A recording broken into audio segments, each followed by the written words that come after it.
Welcome, welcome, welcome, everyone, to another adventure into reality. I'm your host, the Galactic historian, Andrew Bartzis. You all know who I am and what is going on with my screen. There we go. Why won't it go the way I want it to? There we go. If you are listening on YouTube or any other source and want to come and be a part of the call-in show today, Robert, our illustrious producer from Colombia, has put up all the information for you to come here into the Zoom room where you have an opportunity to raise your hand and have a conversation with me about any topics that you want. I have a bit of a hoarse voice today. I will do as much as I can do, but it's what happens when you got to talk to humans all the time. Just earlier, I was joking with the chat room. I wish I could do a show all telepathically. They say I do. Well, technically I do. So there's the entire 2 hours of the show all at once. All right, Robert, let's spin up the wheel of callers. And wait, let's give everyone a chance to come in. Yeah, now the hands are coming. The exciter ones. Let's spin up that wheel of callers and see who the universe wants us to chat to today. All righty, welcome everyone.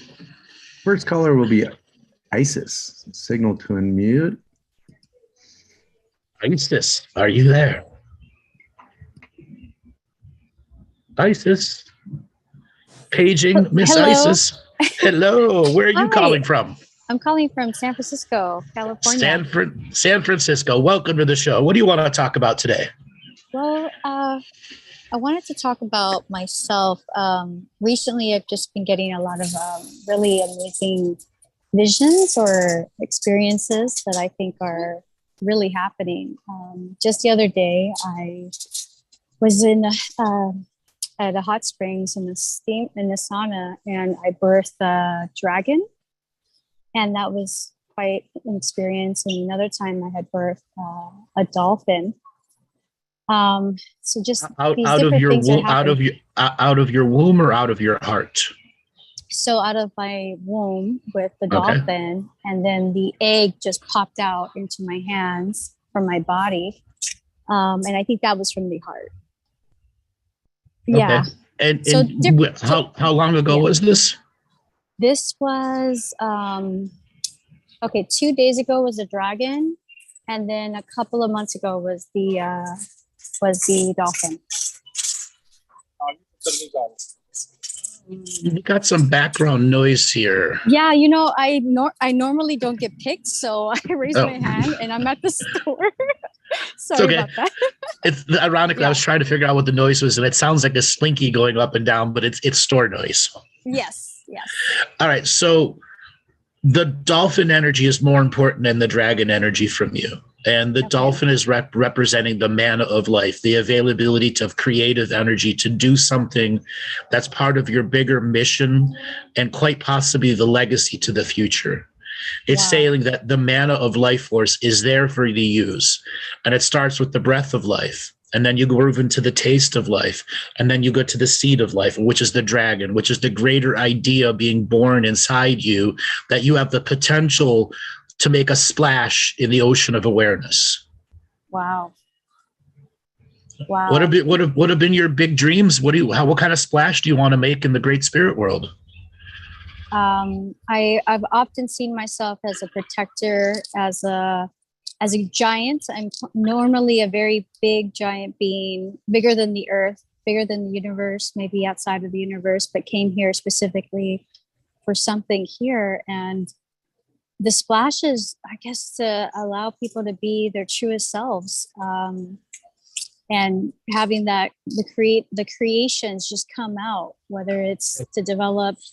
So this feeling of being larger, what it means is the rest of your soul couldn't fit into this human skin suit without splitting the pants. Yeah, when you say that, yesterday I saw myself in a futuristic world that wasn't me but was me, and we were connected by this being in the same light, like we saw each other.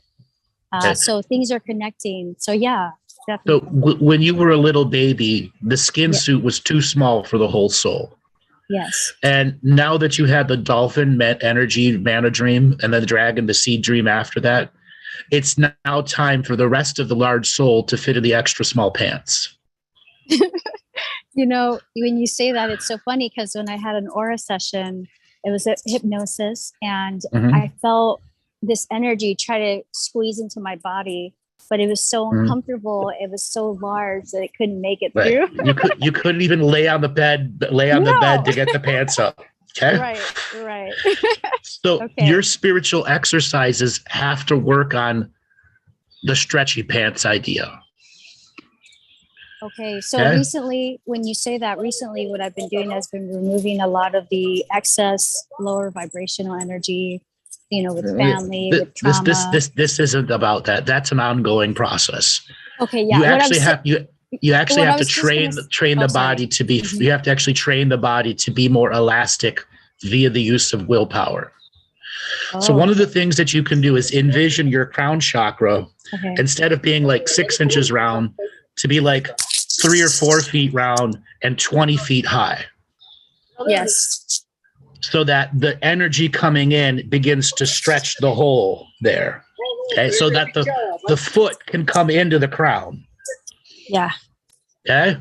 And then the rest of the soul is going to come in and squeeze, and your head's going to, and you got to begin to practice that until the hip is stuck right at the top of your heads. And the next thing you know, the hip is down, and then the arms come through, and then poof, you're all the way in your body.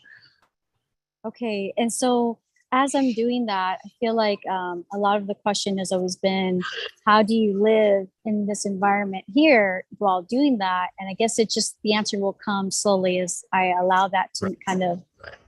I always say sarcastically to questions like this, it happens very carefully. Okay, yeah, well, there you go. It's practice, commitment, courage, and discipline. None of those are mystical. They're all uses of willpower. And the more powerful your visualizations of expanding that crown chakra, and that the soul itself, just the rest of the soul that wasn't able to come into the baby's body, can come in. And this isn't a birth or a rebirth process. You already have been birthed. Yes. You're just taking the rest of the legacy your soul has been waiting for.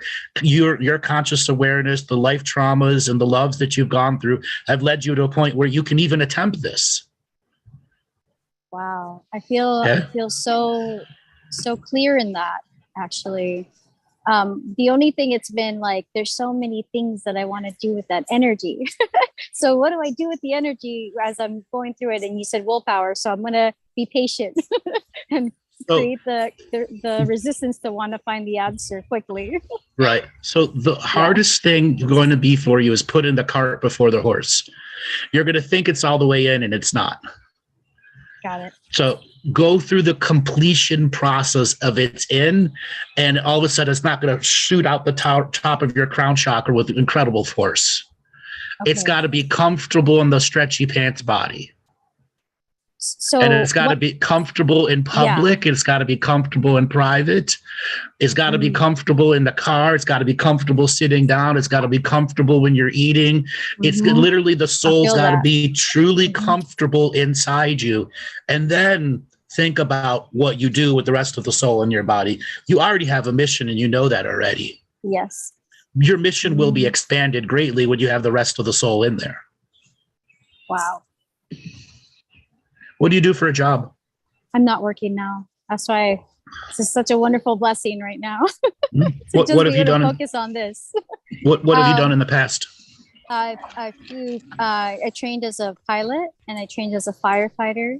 I trained as a aura practitioner and done some spiritual work and healing. But most of that I don't want to get paid for. I just want to do. So a lot of that has been just trying to figure out what are my skill sets, and then using that to survive, but also to just enjoy life. So my family is important to me. Yeah. How long ago did you do your pilot training? Oh, that was a while ago. 2005 to 2004 to 2006. Yeah. So what did you complete with your pilot training? My private pilot license, and then commercial and instrument. Yeah. Commercial instrument. Well, those hours are still valid, just so you know. They never go away. Can I ask you if sure. that? So no one in my family ever did any of the things that I went out and set out to do. And one of them, Yeah. my grandfather, I feel like his energy influenced me, but he never spoke to me about it in life. He wanted to be a pilot, but never became one. And so I was wondering, is that something of a connection? Because he was also a firefighter, which I didn't know until after I finished my academy training, that he had done and delved those things.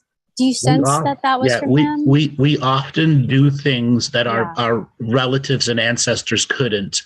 And when we do, they vicariously live through us and have a completion energy. Wow. Did I complete those? Yes, you did, but there's still more to understand. I think if you have a little bit of extra money, go and rent a plane for an hour and an instructor, get up there and feel it again. So that when you come back down, you have that sensation of the three-dimensional control and start modifying your visions that you create, your self-created guided meditations, where you build an airplane around you and start flying the skies. And you'll be the dolphin of the skies. And one of the beautiful things about that is that I've always experienced this feeling, the sensation when I was a kid, that I would learn how to fly. And then not in a plane, but just flying. And then the other thing was to find longevity, like learning how to, I don't know if it's encode a DNA code or activating it, but living a long life as we are meant to be. And I was wondering if you feel anything about that, or anything comes up. Whenever someone wants a long life, what's inside that long life is more important than the longness of the life. Yeah. It's yes. So it's what are you going to fill that long life with? Right. Okay. And those got to be your dreams you make manifest. Okay. So as I was saying before, you can become the dolphin of the skies, and you can also become the dolphin in the oceans. Everything that you learn about flying completely applies to underwater. Wow. Okay. So it'd be a good idea for you to create your own guided meditations that reconnect you to the check systems, because it's important you do those check systems, that you're not off willy-nilly astral projecting into nowhere without any understanding.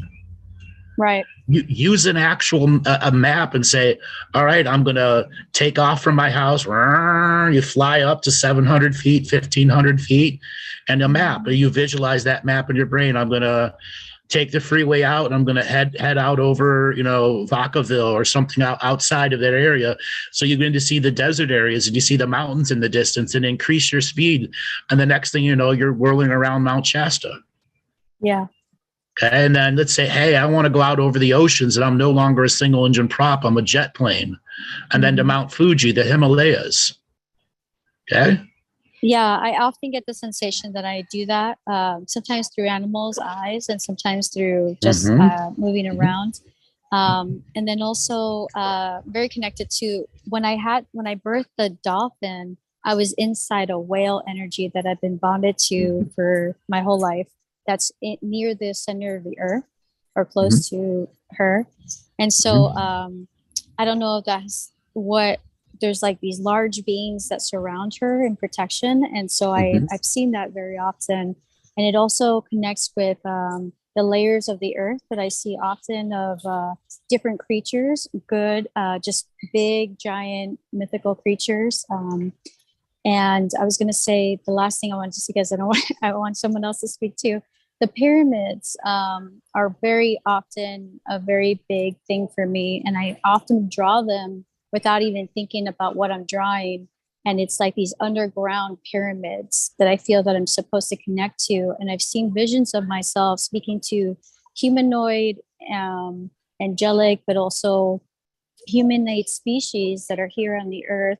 And we made a plan together to help bring these things to the surface. And so I was wondering if anything comes up by me saying that to you. Yes, it does. Are you familiar with my Living the Mystical Life daily course? No, I'm not. So inside that course was known as the Whale Revocation Invocation. And I believe if you go on to Facebook Friends of Andrew Bartzis, you'll find it there also, with a list, a bunch of other 300 or 400 different revocations that I've done on air that people have painstakingly transcribed for everyone. That did you say revocations? Yes, I've done your revocations. Yes, I'm sorry, I heard something different. Yeah. These are expanded. This one's specifically about the whales. Oh, wow. Okay. Okay. And Yes. it's a very powerful document, and everything you just said is in that document and Wow. much more. Okay. Okay. Whales exist through the song, and that song is amplified by earth waters and can be heard all across the galaxy and universe. They're the Yes. celestial singers and chorus. And what you're connecting to is the Earth Mother, who is the greatest grandmother of whales, who's holding space for all the other whale beings to continue their song. So soul families could continue this pods of incarnations. Whales hold the fabric of the food chain of life together. Without the plankton and all the microorganisms all the way up to the fish on the top, they don't exist without the frequency and vibration of the whale. Wow. That makes so much sense. Yeah. Yeah. So So beautiful. what it's saying Thank you. is Yeah. there is a powerful song inside you that is both ritual, ceremonial, prayer, and self-expressive love to the universe. That anything can feel, no matter how evil it is. That frequency is so pure, it will flip the negative to the positive, or they will just run from it. I sense that in everything that I've done in my visions when I'm a giant or slicing through AI machinery in the earth. I feel myself overcome with this energy that nothing can touch, and it doesn't feel like an arrogant feeling or superior. It just feels that it's just that what it is. It's just bringing and breaking through.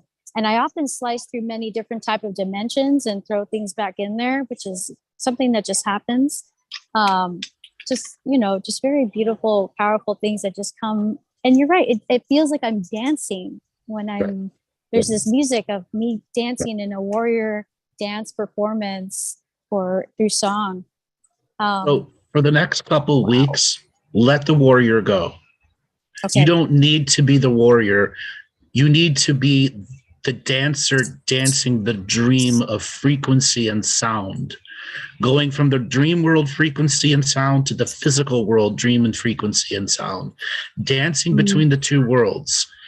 Again, you'll come back to the warrior energy. Just for the next couple of weeks, let your focus be about the peaceful interaction with the frequency of sound of music, how it makes your feet and body move. Let that vibration into the tips of your fingers and toes. Embrace that energy. There's so much powerful wisdom in it that when you're done with this process, it'll make it even easier to take the negative out of your frequency, where it will be effortless to get them out of your mind, body, and soul, or around somebody else. Yeah. I sense what you're saying is you don't always have to be the warrior, but you can also be the Okay. Right. And then there's going to come a point where the warrior will be a philosophy more than an actor with a sword. Yeah.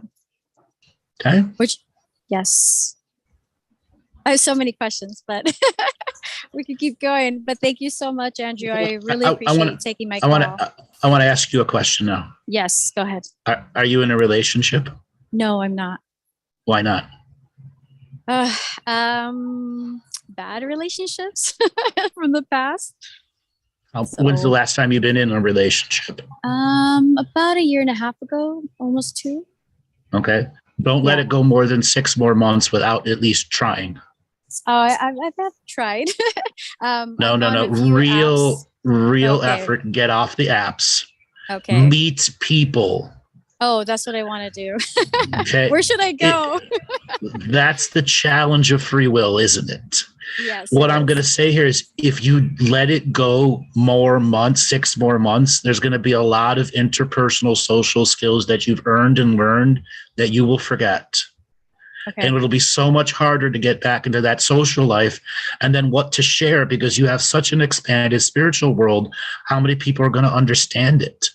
Yeah. Okay. And then it's about judging that person. What if they don't understand? It's okay.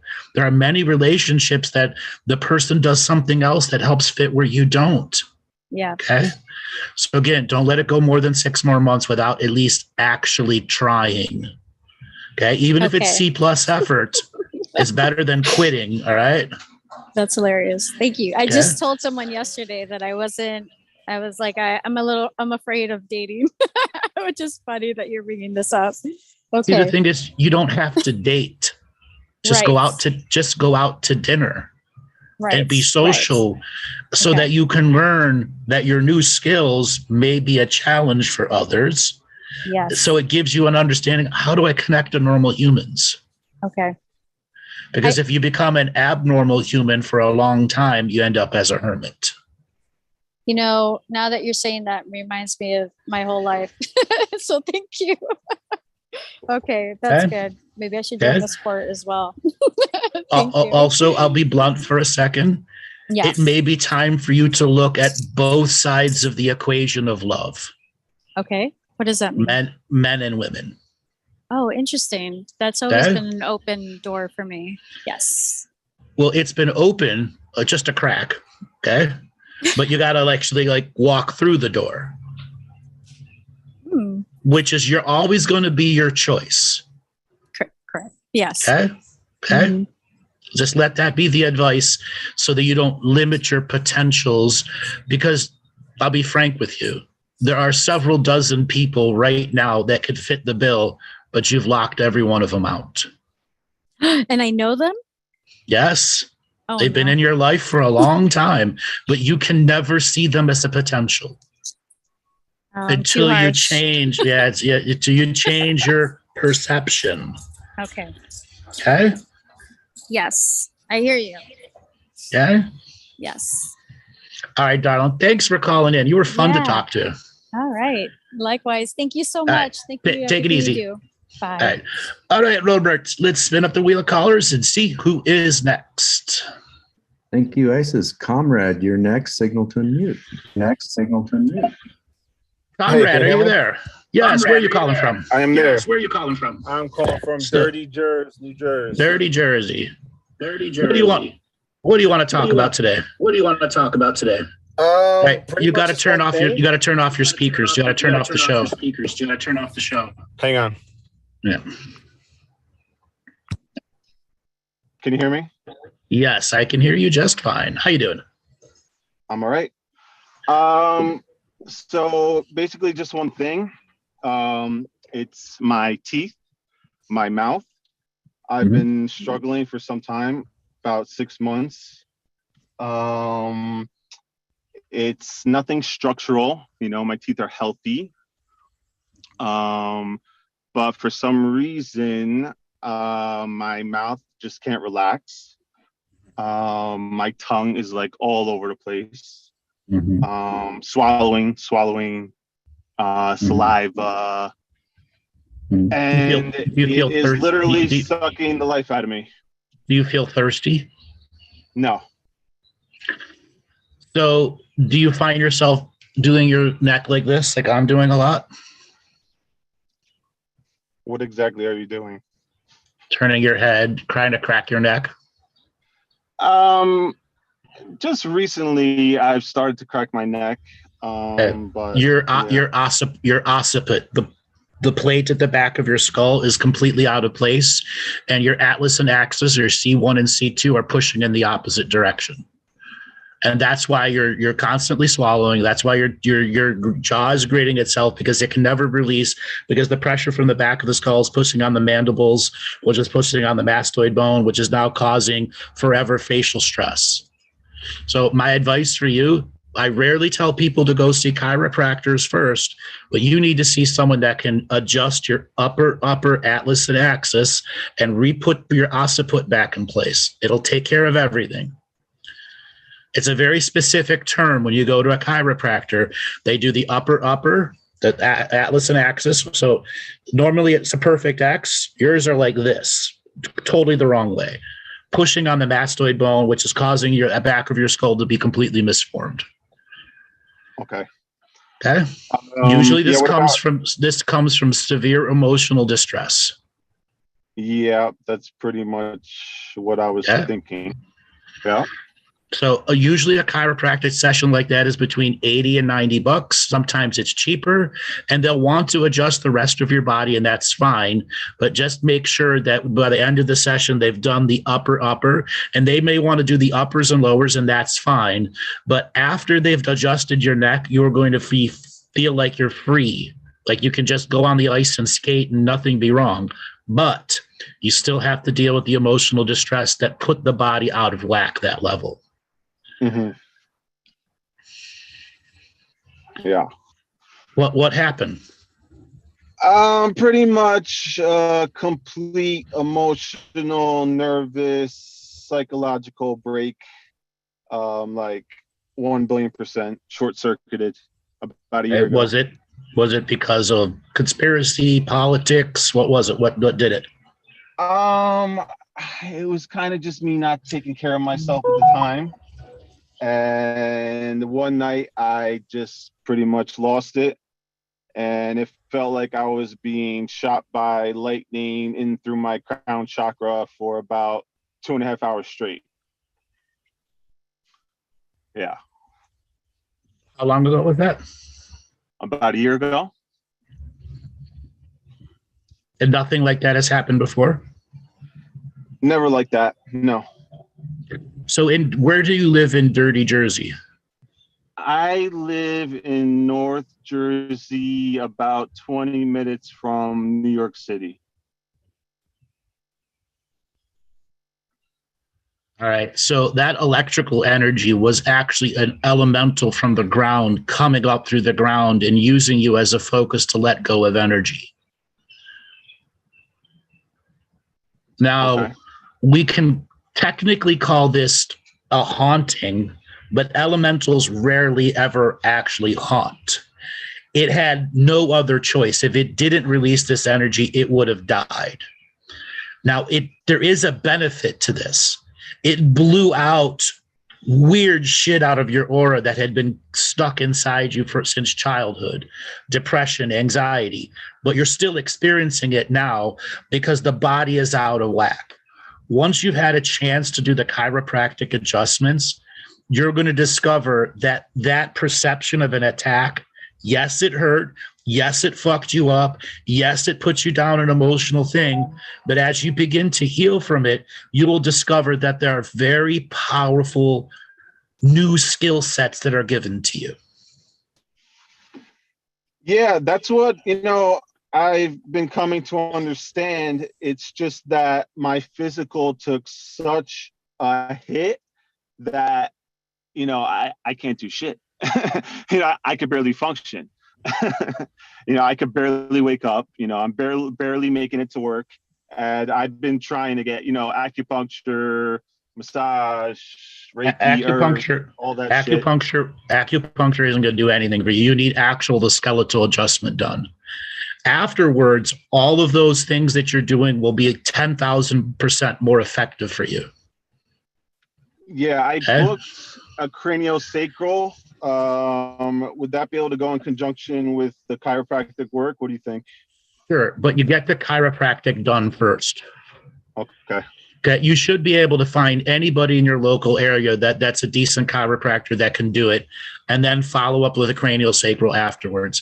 Now, a lot of times when people have major disjointment like this, you have to have a second treatment 5 to 6 weeks later, and you will feel your body going out of alignment. You'll wake up going, something's not right. Because it's been out of whack for so long, your muscles have had to adjust to the weird skeletal position. So it will take some time. The craniosacral therapy will help reduce that significantly. Okay? Cool. Well, good to hear something that might work. I guarantee it'll work. Okay? I guarantee what's going to happen after that crack, it's going to be a thunderous crack, and I can assure you. Okay? And then the back of your head is going to feel like you've just been disconnected and like a Lego block has been put back in place. Okay? All right. Yeah. It's like trying to put a square Lego block onto a triangle. It just doesn't work. That's what the back of your neck looks like right now. Okay. Cool. And once those energies start flowing, don't be surprised if all of a sudden you begin having empathic connections to the land around you. You start hearing weird things in the background. Don't be afraid of that. That's when you get in your car, get out of the city for a little bit, even if you're just cruising on the roads, and find that peaceful state where you can just let experiences happen, flow through you and out of you. Yeah, well, that's who I always was, and that's what I've always had up until this time around. And this literally it took me out of commission. And I've been trying to figure it out, and I've been able to do it. Well, when elemental spirits have to make a choice, death or use a human, it owes you. It owes you a lot. Okay? But it's not something you could just walk up and go, you owe me, put your hand out. Okay? It will give to you as much as it can from the spirit world, especially if you're advancing yourself by finding ritual, ceremony, prayer, and the spiritual expression, and it will start giving you more and more of its energy. Got you. Okay? Cool. What do you do All for a right, job? man. What do you do for a job? Right now, I deliver DNA, and I do a little lab work inside. You're a DNA delivery guy. Yeah. That's why it picked you. That's why it picked you. Okay? Literally, that's why it picked you. That's hilarious. Mm-hmm. So in the interim, see that job for what it is. Something the spirit world needs to have happen. And you're facilitating it. Yeah. It just what happened this time around was a disconnect for me, a complete disconnect. Like my dream world gone, like, my prayers, like just feeling so much less significant. Everything just took such a hit, like such a disconnect. And and it's materialized to my body, specifically my mouth. Mm-hmm. So I wanted once again, please call back after you've had your chiropractic session. Okay, I might even think you might be a half-inch taller after it. Okay. Cool. Because it's created a curve in your spine and all sorts of other things that have just warped everything in your spinal column. And as it comes back to normal, waves and waves of powerful energy are going to flow through you. Got you. So you said for them to work on the top, the Atlas, Access, and what was the other word you used? The upper Atlas and Axis. Okay. Cool. They'll know. Just by saying those words, they'll know what you mean. Okay. Tell them about the froze. Tell them about the frozen jaw, the tongue, everything, and say, I want my upper Atlas and Axis done. And they're going to adjust a bunch of other things too, but you need to make sure that in that session that's done. And they may ask for spinal decompression. Allow them to do that. Okay.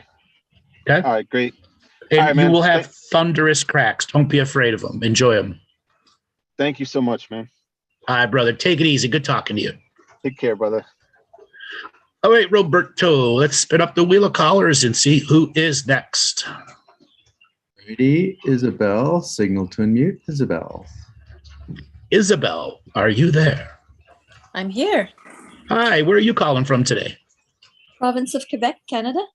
Quebec, Canada. Welcome to the show. What do you want to talk about today?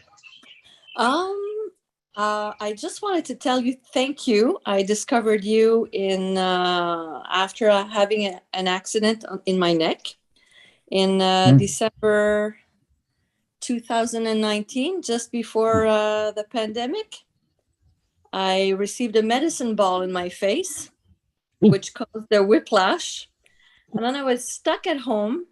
I'm usually very, very busy, never watched YouTube. And then all of a sudden can't do anything. My arm is paralyzed. And I discovered you on YouTube. And since then, I've been keeping a dreams journal. I've been following, not every advice because that's a lot, but slowly and surely. And I had a dream with you last night. Oh, what did we do? Well, I was going towards an ice skating rink with a baby that was just barely walking. And you were at the door of that ice skating rink, and you opened the door for me. And I went in with the little baby who was just very happy to discover the ice skating rink. And all of a sudden I had ice skates in my feet. And I started doing figures like I was a professional ice skater. And then in the corner, one of the corners of the ice skating rink, there was a dead tree. And I started doing circles around the tree. And it felt like I was giving myself a sort of ritual. And you were watching through the window. You were watching me and you were sort of encouraging me, I guess. So that was the dream. So the tree represents, the baby and the tree represent you. Yeah. Okay. You were healing your own damaged body. Oh. But you were also experiencing the freedom that you have in the mind now. Mm-hmm. And that ice skating rink is something you want to visualize in your own guided meditations and go back to. Very good. I will. You know what I've started doing? I've started doing a lot more visualizations because I'm at the end of going near the end of my career as a school principal. And when I was I had to stop working because of that injury for a little while. And I became very interested in hypnotherapy. And I'm taking my course this year. Every second weekend, I'm following courses in hypnotherapy. And I'm starting my stage this summer. And eventually I want to open my own office. And so I do practice visualization and help people practice it too. So anyway. Well, this will be one that you should actually make a script for, where you drive into the parking lot, get out of the car, go through the front door, switch into your skater's outfit that makes you look perfect, get onto the ice, do some stretching, and then give yourself a routine to do. And then when that routine is done, look at the ice skating rink and the audience, because that's all your subconscious waiting to be brought out onto the ice rink for you to dance with, ice dance with. Yes. Okay. Very good. Thank you. So that's something you can script to write, and then allow lateral things to happen. So you pause the script, something comes in that's not a part of the script. It's okay. That's your subconscious giving you the things that need to come out. Yeah. Yeah. So is your neck healed yet? Not totally. I still have some issues with some of the muscles. Like at the base of the shoulders or at the top of the neck? It's my right hand shoulder. Okay. Yeah. Did they do any surgeries on you? No, I went to a neurosurgeon, but he told me that he thought it would probably get better on its own. Okay, because of did they tell you what grade the whiplash was? No. Okay, so I'm willing to bet you had grade 2 whiplash. Okay. And unfortunately, with grade 2 whiplash, you have micro tears in the muscles. Okay. And they're a pain in the butt to heal because it's at the sinew level. So what you can start to do is get something like, are you familiar with what Tiger Balm is? Yep. So you can get Tiger Balm pads and then put them on the spots that the shoulder is. But instead of using one Tiger Balm pad, you're going to use 2, the entire length of the top of the shoulder on both sides. And go through two sets a day. You need to get as much warmth and blood moving through there as possible so that the scar tissue can properly heal. The one thing with shoulder injuries, you're forever exercising the scar tissue and it takes a very long time for them to heal. Okay. Yeah. You can also do infrared light therapy on those too. Mm-hmm. You can go on Amazon and buy an infrared light for about $70, $80. And when you're just sitting in your chair, you just have it like literally right over your shoulder. Okay? Yeah. Okay. Thank you. Yeah. And then as a side note, it would probably be a really good idea for you to take up some extended stretching exercises such as yoga, Pilates, so on and so forth. Actually, I just had I just came back from Pilates tonight. So I started. Is it helping? Yes, it does. It does help. It does help. And I do need to do some stretching of some of the muscles around the right shoulder. And I use a ball where I sort of crush the muscles with the ball. Mm-hmm. Yeah. Be a little careful in the beginning about that because you'll just make more scar tissue. Oh, okay. So you can use the ball, just don't overdo it. Okay. You'd be better off doing like extended heat therapy with the Tiger Balm pads, and then doing a deep session with the ball after it's had fluid moved out of it. And then if you do a deep session with the ball, put a Tiger Balm pad on it right afterwards. Okay. Also, the inside of the armpit, you can also put a Tiger Balm pad in there or get the Tiger Balm gel. What that will do is create another heat section that will pull more fluids out of the top of the rotator cuff. Yeah. Thank you. It's that's where the injury is, the rotator cuff. Well, it's everywhere there. It's everywhere. Yeah. They're all micro tears everywhere. But it's on both sides of your body. The thing is, the side that you feel pain on is actually opposite. There's more damage on the other side. You're overusing one side and the body's compensating for it. So when you do one side, always do the other side too. Okay. I thought the pain was coming from the nerve damage. There is pain from the nerve damage, but the scar tissue every time you move is creating more pain. Okay. Yeah. Yeah. And the nerve damage can be healed over time. Mm-hmm. Okay. Yeah. Thank you. The more you learn to stretch and get the fluidity back in your muscles and make sure swelling never starts. That's the key to you moving forward. You've got to be preemptive to the swelling. That's why the Tiger Balm pads or the Tiger Balm stuff that you can put on there, it'd be the best thing moving forward. Now, Tiger Balm uses capsaicin. There will be some people that can't take strong capsaicin and you want to switch to something else. Vicks Vapor Rub can work too. That's a menthol. Okay. So when you start with the Tiger Balm, start with the extra strength version. And if, again, that's too much for you, just move downwards to something else. Okay. I'll try that. Thanks. You're welcome. Anything else you want to ask? Yes. When I was in my 20s, I'm now 54. When I was in my 20s, I had a dream, and it sort of stuck with me. I'm wondering. I was in between being deep asleep, and I was starting to wake up, and I heard a voice in my head that's told me. And now I'm going to use the word in French because I heard it in French. My dream was in French. So, tu es cathare et tu seras toujours cathare, which meant you're a cathare and you will always be. And I didn't even know what that word meant. So I had to look it up in the dictionary, and that didn't even know how to write it. And eventually I sort of understood that it was a people in France that were following, that were Christians following a certain religion.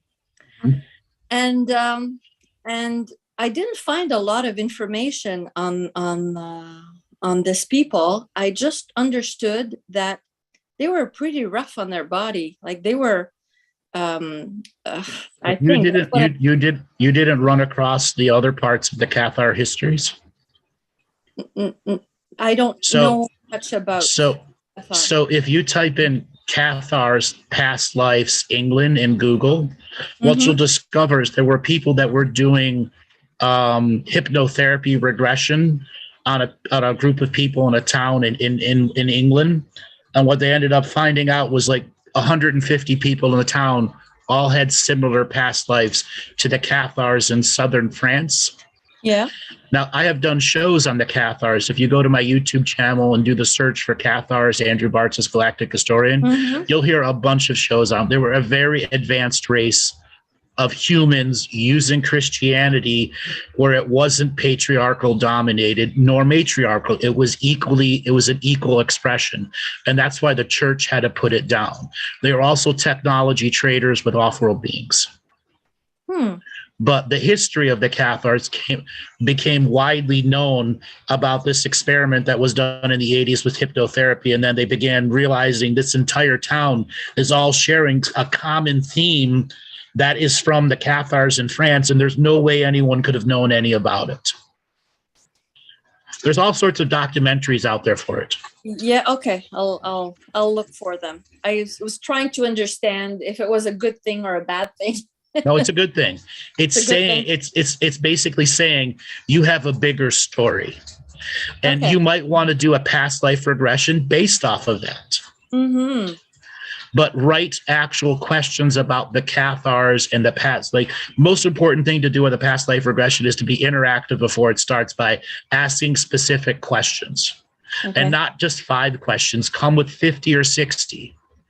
Okay? Even if you got to ask the same question a bunch of different ways. Okay. All right. Thank you. All right, darling. Thanks a lot for calling in. Thank you. All right, Roberto, let's spin up the wheel of callers and see who is next. Scattering the matrix. You're getting a signal to unmute. If I can work my computer. There we go. Gathering the matrix. Are you there? Oh, hello, Andrew. Can you hear me? Yes, I can. Where are you calling from today? Oh, from Brisbane, Queensland. Brisbane, Queensland. Welcome to the show. What do you want to talk about today? Yeah, I had an experience with psychedelics.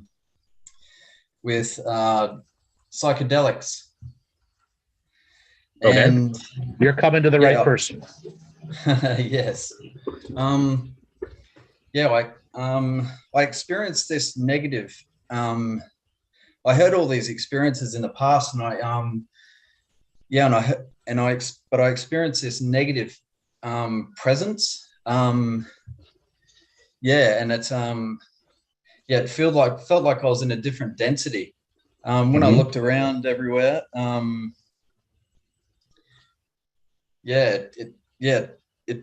everything felt really negative. What psychedelic were you on? Mushrooms. And where were you at when you did this? I was at my house. Was there anybody else there? No, I was by myself. How long you been living at that house? It's an apartment, actually. I'm going into my 2nd year. Okay, and how big was your dose? Well, originally I took 3 grams on that occasion. Yeah. And were they laughing mushrooms in the beginning? Were they colorful? It started, I could see geometric shapes everywhere. Yeah. Okay. How long did the trip last? It lasted about 5 hours, I think. All right. So what ended up happening is those mushrooms you got that were 3 grams were equivalent to about 9 grams. The potency in those mushrooms were through the roof. Okay. Now the negativity you experienced was all the negative energy from the apartments around you. Your awareness had been expanded so much it went beyond your walls of your apartment, and shit from all the other apartments was bleeding into your reality, and you basically lost control. It was, it definitely felt. It was hard to explain. It felt like this whole experience I was having was basically I was in the realm of the negative veil that sort of feels like it's covering Earth. That's the sort of feeling I had. It felt like this was a thing that was basically controlling us. But it doesn't stop there, because I thought, well, my whole thing with taking mushrooms, I thought, well, everyone has these experiences where they lose the ego, or they have these, they have a lesson.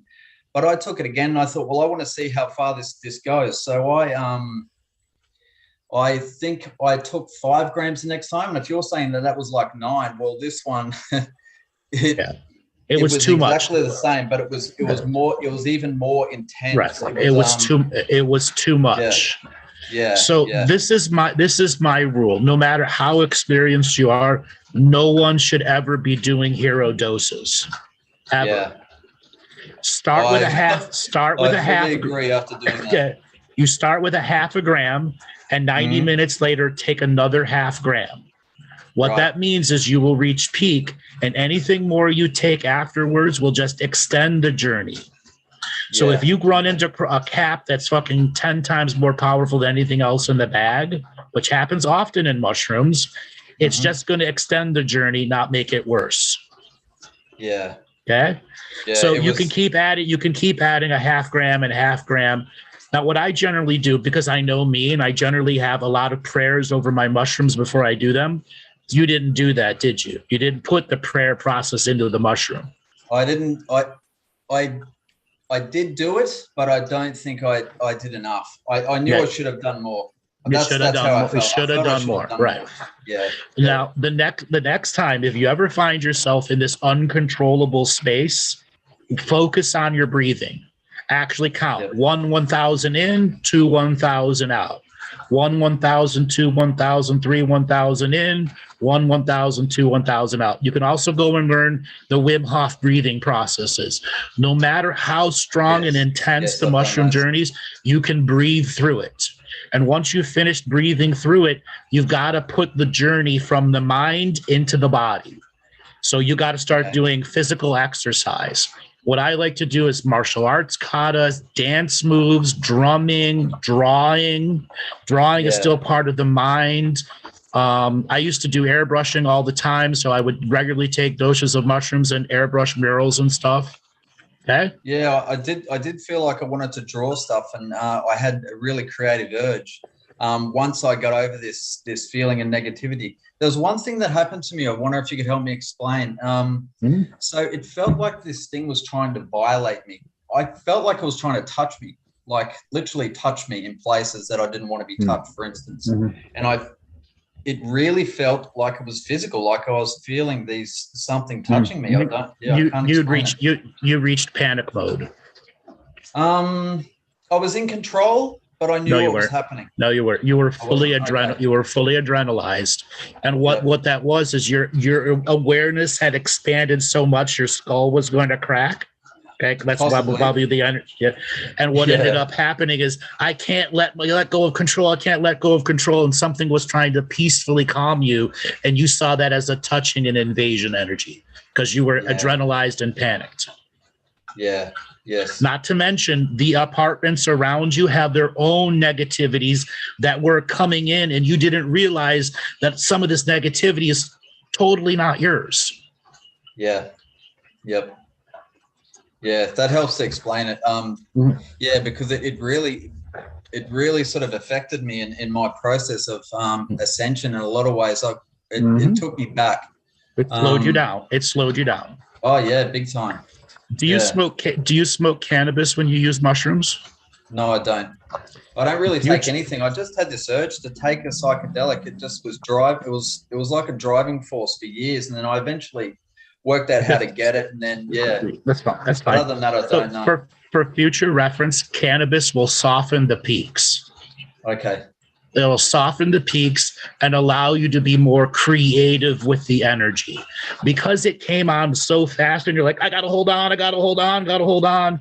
You didn't actually realize how tense your whole body was. Yeah, that's right. And cannabis will help that go. And as well as giving you'll think about 100 things at once and you may feel scattered brain. But once the cannabis kicks in, it'll slow everything down for you. Well, and you don't need to smoke. You don't need to smoke a lot.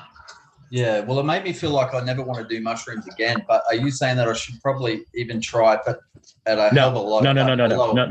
No. You should switch to something like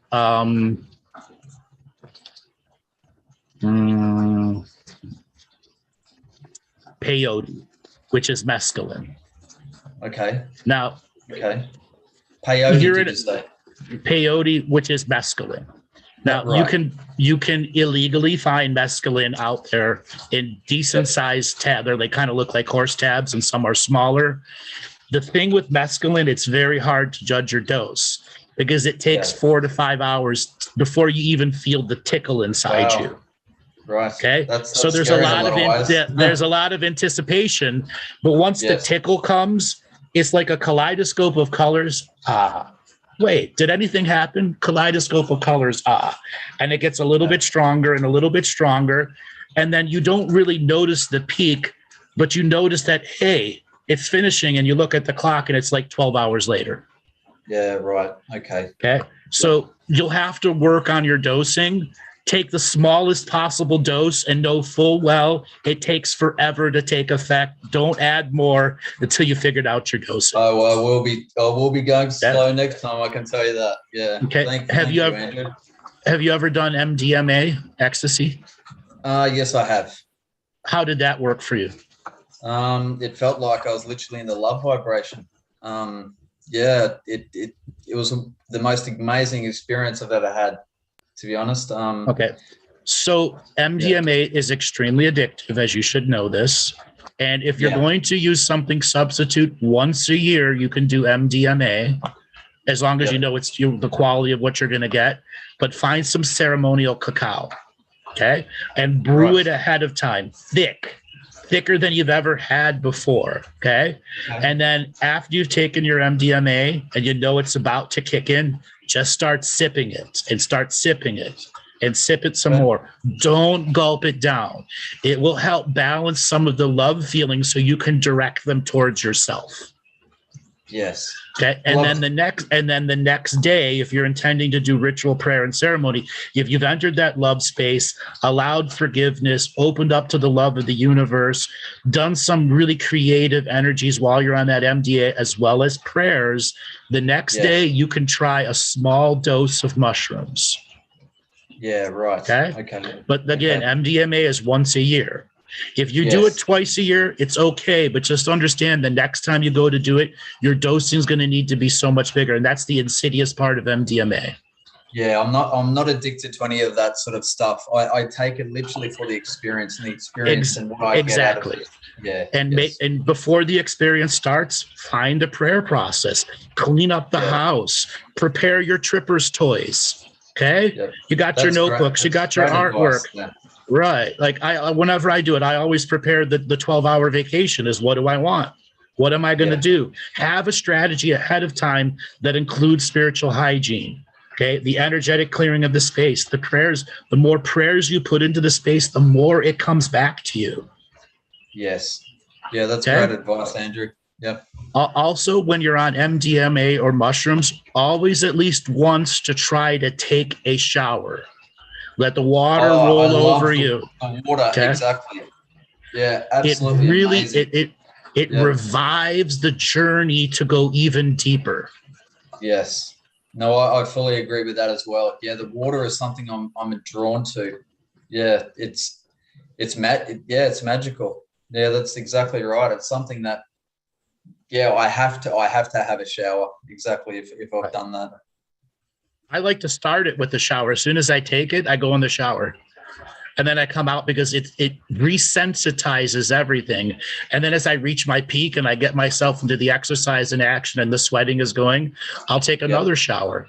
Then I'll come out and I'll do something that's my version of super spiritual, where I'll begin manifesting the different guides, guardians, or unique beings that I'm working with. And I physically see them in front of me.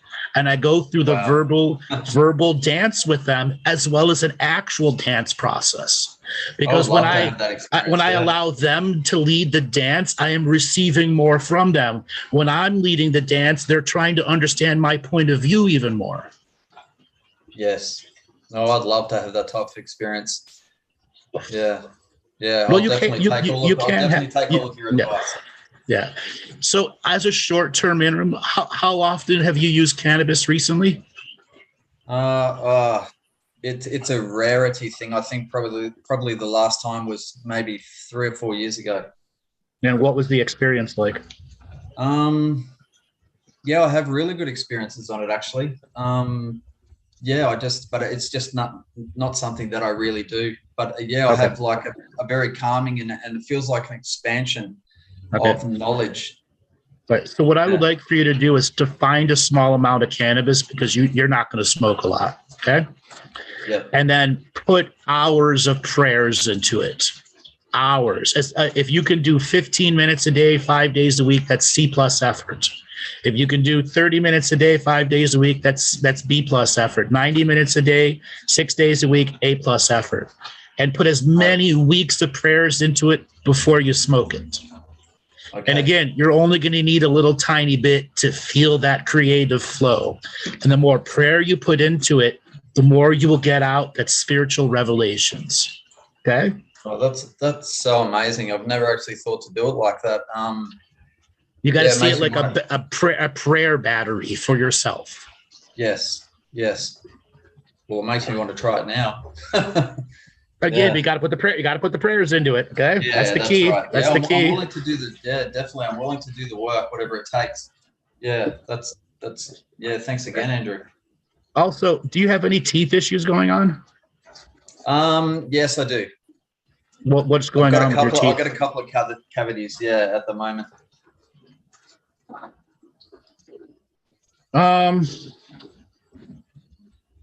You got to get those taken care of. Don't let them go anymore. Okay.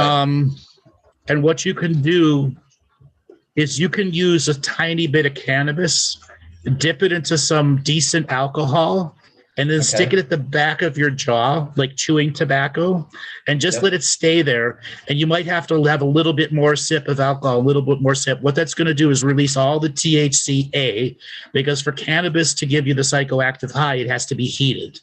When you add alcohol to it and it extracts, it goes right into the nerves at the back of your thing, and it'll relax your mouth so more spiritual words can come forward. The reason you're having some of the teeth issues right now is something that's limiting your capacity to speak your spiritual truths so you can hear it.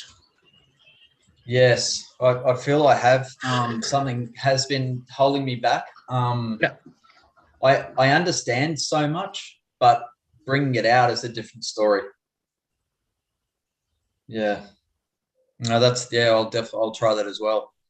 Yeah, right on the money, Andrew. Why I have the good one. Okay, that's why I do this. Yeah. Okay. Yeah. Also, I'm sensing a few other things going on. What's going on with your feet? With my feet? No, feet are absolutely fine. No, they're not. They're not? Okay. No, they're not. What's going on? Look at them. Okay. I'll have a look now. I don't know. They look pretty normal to me. Twist your ankle around. Twist your ankle around. Does it crack? Oh, my ankle's always had a little bit of a crack in it. I tried to jump out of it. Be a very good idea for you to learn to do some deep foot massage on yourself. Yes, you got some very stagnated energy in your feet. Okay. Yeah, I keep myself really fit, but I'm really inflexible. I know I need to work on that, so that's probably something in line with that as well. Yeah. And I have tried reflexology one time, and that was one of the most amazing things I think I've ever done. Mm-hmm. Yeah. Have it done again. Yeah. Yep.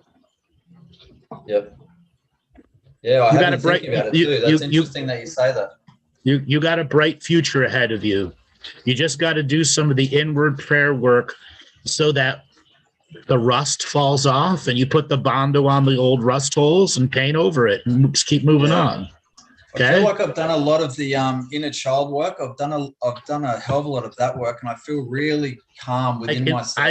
I can actually see the inner child working. That's why I said you got a bright future.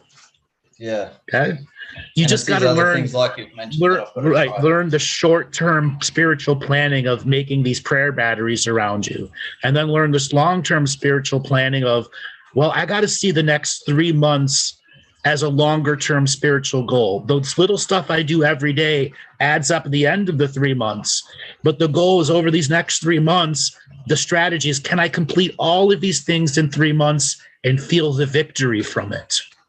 Yes. Yeah. And that course you were talking about, yeah, I feel I really need to just I've always wanted to do it, but I think it's something high on my agenda now. So yeah, I'll look at undertaking that. Yeah, there's a lot of good stuff in there for you. Yeah, I think I'm ready for it. I don't think I was ready for it before, so I think I should. Yeah, it's time that I should look into it again, I think.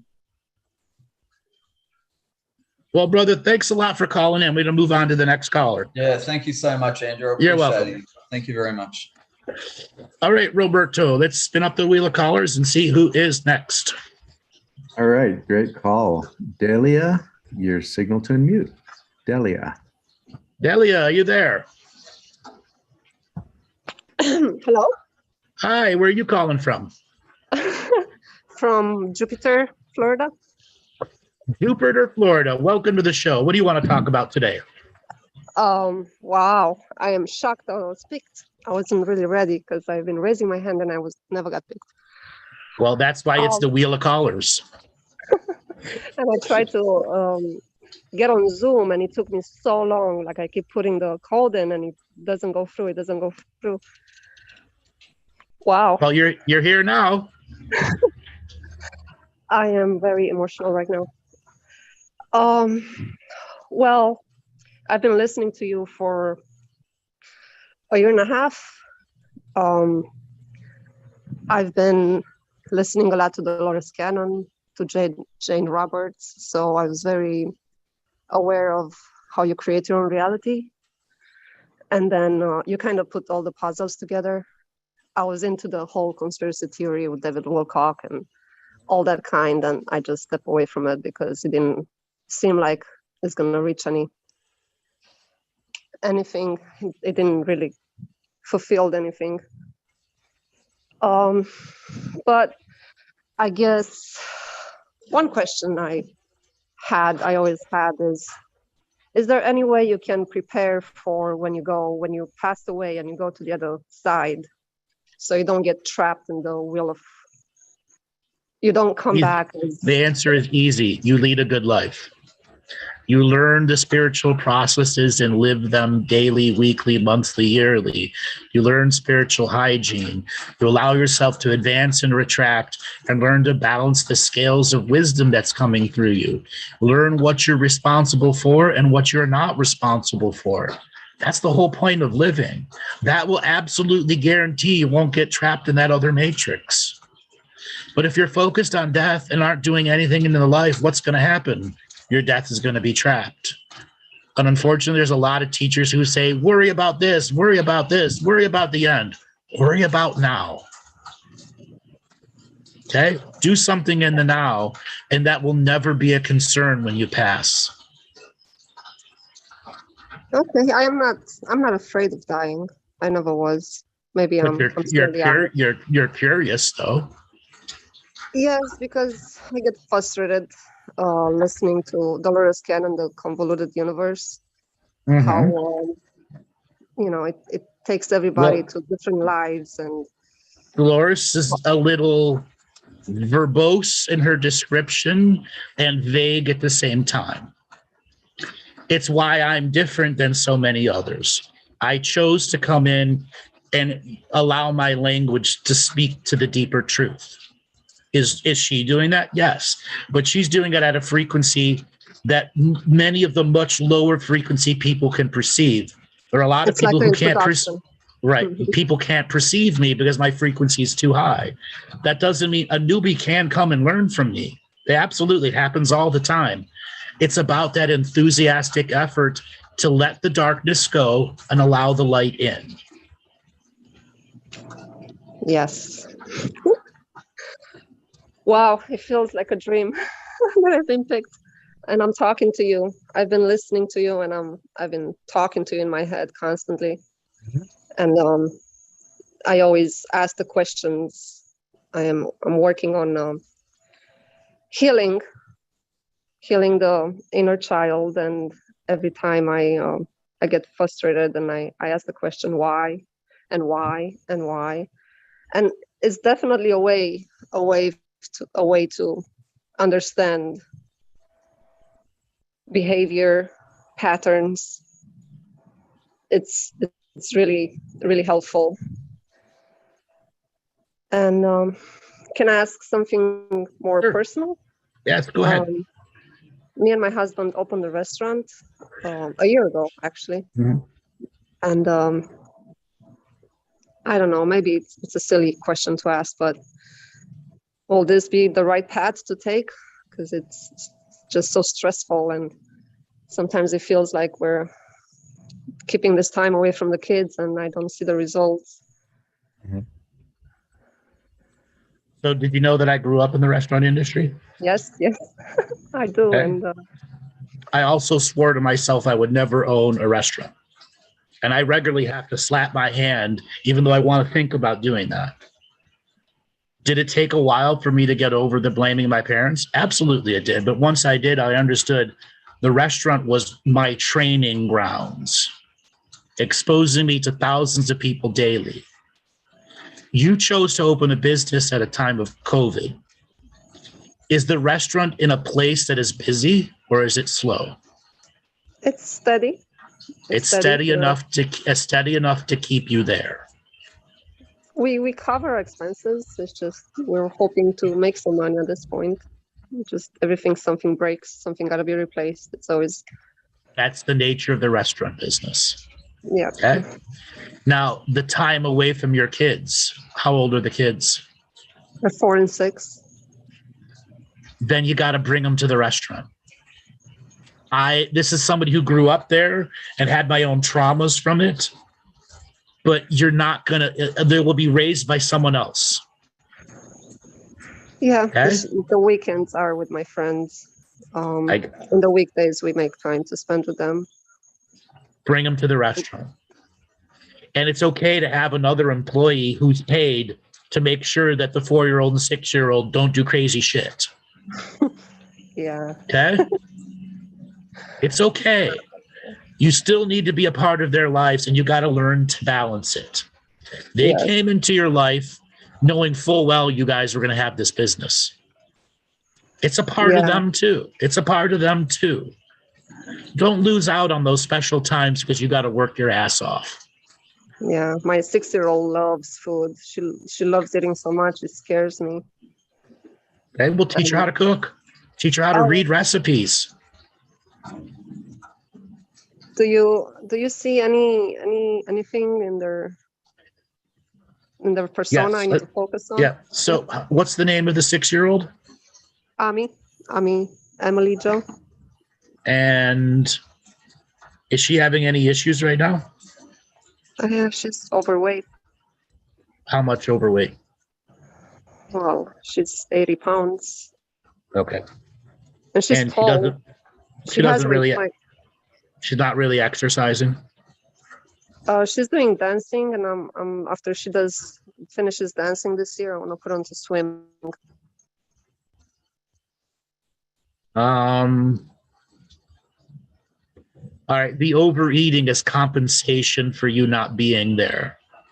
And I have a sneaking suspicion if you bring her to the restaurant, the overeating will probably stop. Oh. Okay. Okay. She'll become more selective with her food as she begins to experience far more tasty things. She won't settle for the chips and the Cokes and the other stuff. Yeah, I try to. I mean, we cook for them most of the time, and she loves meat. She eats everything. There's nothing wrong with that. You just got to balance your exercises. Mm-hmm. Okay. Get her to be more physical. Okay. Martial arts class after swimming is done. Martial arts class after martial arts class is done. Back to dancing. Make sure she's always in something. Yes. And do we have time for one more question? Sure. I have this fogginess behind my eyes.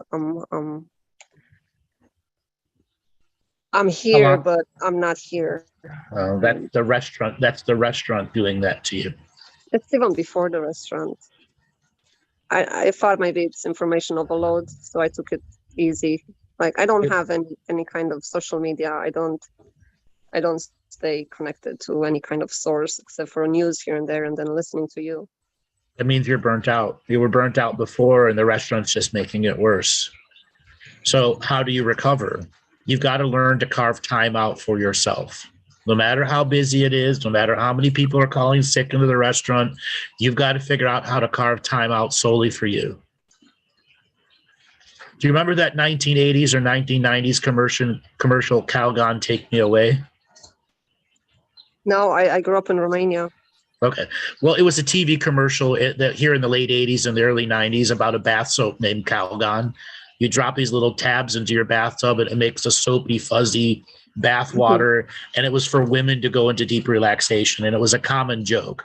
You need to have the clock out of mom and clock out of work energy where you're regenerating, recuperating yourself. Yeah. Okay, water will be a key thing to you to do. Do you have access to a bathtub or a hot tub? It's a small bathtub. I have a pool outside. Is it a heated pool? No, but it's good in the summer. Okay. Well, if you're going to get into the pool, you can do water stretching. Okay. Okay.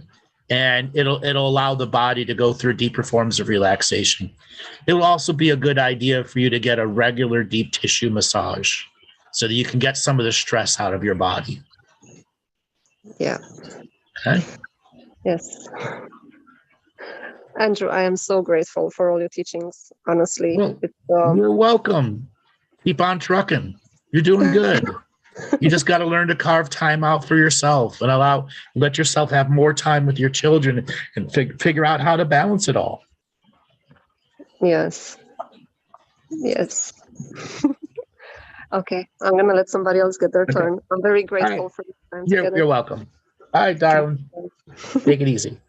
All right, Robert, let's spin up the wheel of callers and see who is next. Alrighty, Mark Spiegel. I sent you a signal to unmute. Mark Spiegel, are you there? Mark, going once. Yeah, I'm here. Hey, where are you calling from? I'm calling from Asheville, North Carolina. Asheville, North Carolina. Welcome to the show. What do you want to talk about today? I have one health question, but I wanted to ask a general question first. Okay. I want to see if there's any. Sorry, I don't know. All of a sudden, I'm getting nervous. So I hear these theories that the Draconians actually control the leaders, all the world governments of our planet. Do you think there's any validity to that? How long you been listening to me for? About 2 months. So yes, and I talk about this all the time, but they don't control the government the way you think they do. Okay? They have the capacity to use energy to influence people to corrupt themselves. And there is a network of things out there that creates this self-corrupting process that's within the government journey, which makes them easily manipulable. There are not actual lizards in skin suits in the White House. There may be lizards that pass in and out, but most of them are humans on the path of self-destruction, which makes us as a population easily controllable, which is why we have to stand up in our strength. Our world is owned by psychopaths and ruled by idiots. Remember that. Owned by psychopaths, ruled by idiots. With that said, you have the greatest capacity to let go of the psychopaths and idiots and carve something out in the system they have created for you that can be highly enlightening for yourself. So Dick Cheney, there's this channel being said that Dick Cheney first met the Draconians when he was 3 years old. And when he was in the White House, he would meet with them in person quarterly. So you think that's... I think that channeler is full of shit. Okay. All right. Well, that's good to know. Or they believe their own bullshit. Usually is what happens with channelers, go off of the subject matter and don't do the spiritual hygiene to understand that they have to own the words they say. They can't blank out of their body and just let anything say anything they want. Okay, well, interesting. Okay, so I'd like to switch to another topic. And Okay. I'm very new to you, but you had, I think I was listening to one of your old recordings, and there was a woman who was the object of lust from other men, and it was harming her. And it made me wonder the times I've used women that I knew, like the girl at the corner store who had a crush on in my sexual fantasies. Am I harming a woman when I do that? Yes and no. In your innocent time of expression then, you had no idea you were harming them. But now as you're becoming greater awareness of your energy, you know you shouldn't be doing it. Okay, so when, see, I hadn't seen that woman at the store for like 3 months, and I went in there and she glared at me like I'd shot her dog, and I was like, energetically, she recognizes something. No. Really? No, you're buying into that. Yeah. You may have acted creepy and never realized it, and that's what she was reacting to. Because you had such a sexual fantasy, you don't realize how it comes out. Okay, so I misunderstood what I was hearing before. That's why I'm asking to get clarification. Mm-hmm. It's cool. That's good. Okay. Can I ask you a health question? Sure. Yeah.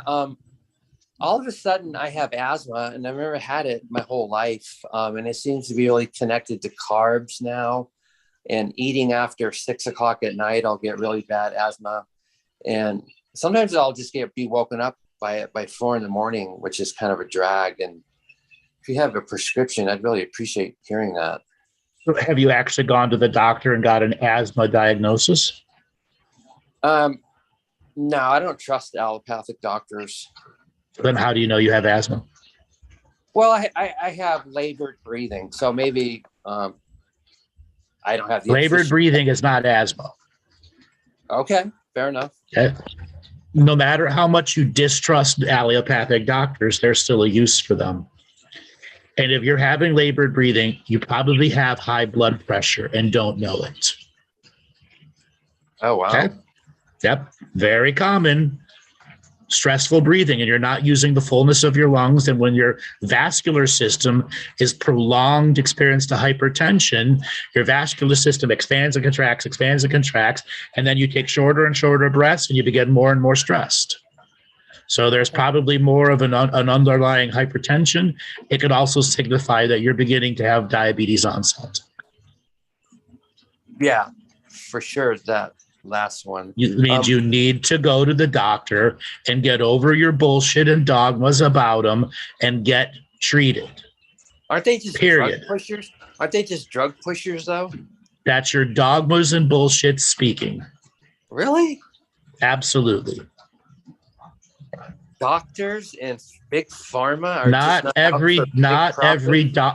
every doctor is a baby raping lizard wizard. I know that. So you have just put every doctor into that, though. Yeah, there are good doctors out there. You just got to find one you trust and get over your dogmatic bullshit, or you're going to have a heart attack, or worse, have a diabetes coma situation. Okay. Do you want to die? Probably. But get over that. You're meant to live. Okay. Okay. Can you recommend some kind of a intervention for my high blood pressure? Maybe something more natural? No. You need to go on something that's a vascular reduction system right away. You also need to go and determine how high your blood pressures are at your highest stage and determine if it's an onset from diabetes. Okay? Right. Okay. Okay. Once you've had the right diagnosis, and have had emergency medicines to treat it and the body comes out of its extreme stress, then you can look at naturopathic alternatives and options. But if you go right to the naturopath, it generally will not work. Sorry. That's the unfortunate truth when you let something come to the extremes like you're going through. So are you looking at me, intuitively Yes. as an individual? Yes.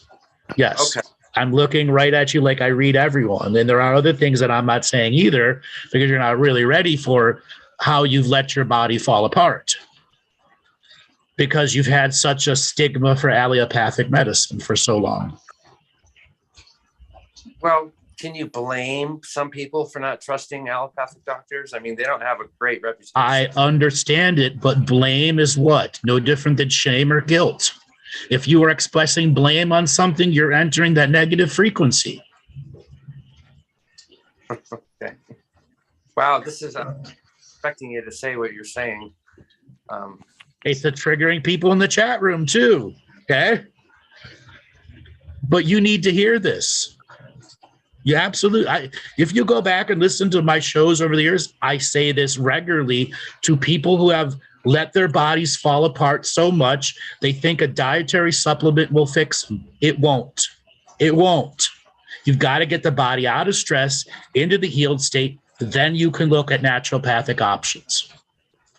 Well, is my body in bad shape? Because, I eat paleo and, I exercise sort of. If you have labored breathing, which you believe is asthma, yes, your body is fucked up. Wow. Well, why is it fucked up? Because you're having hypertension and sugar issues. Okay. And do you see that as the high blood pressure? Is that from diet or stress? It's genetic.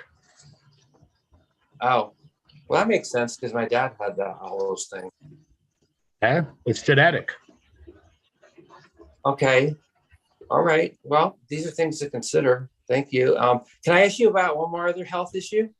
Sure. A lot of times I get like constricted nasal passages, like that keeps me from sleeping at night.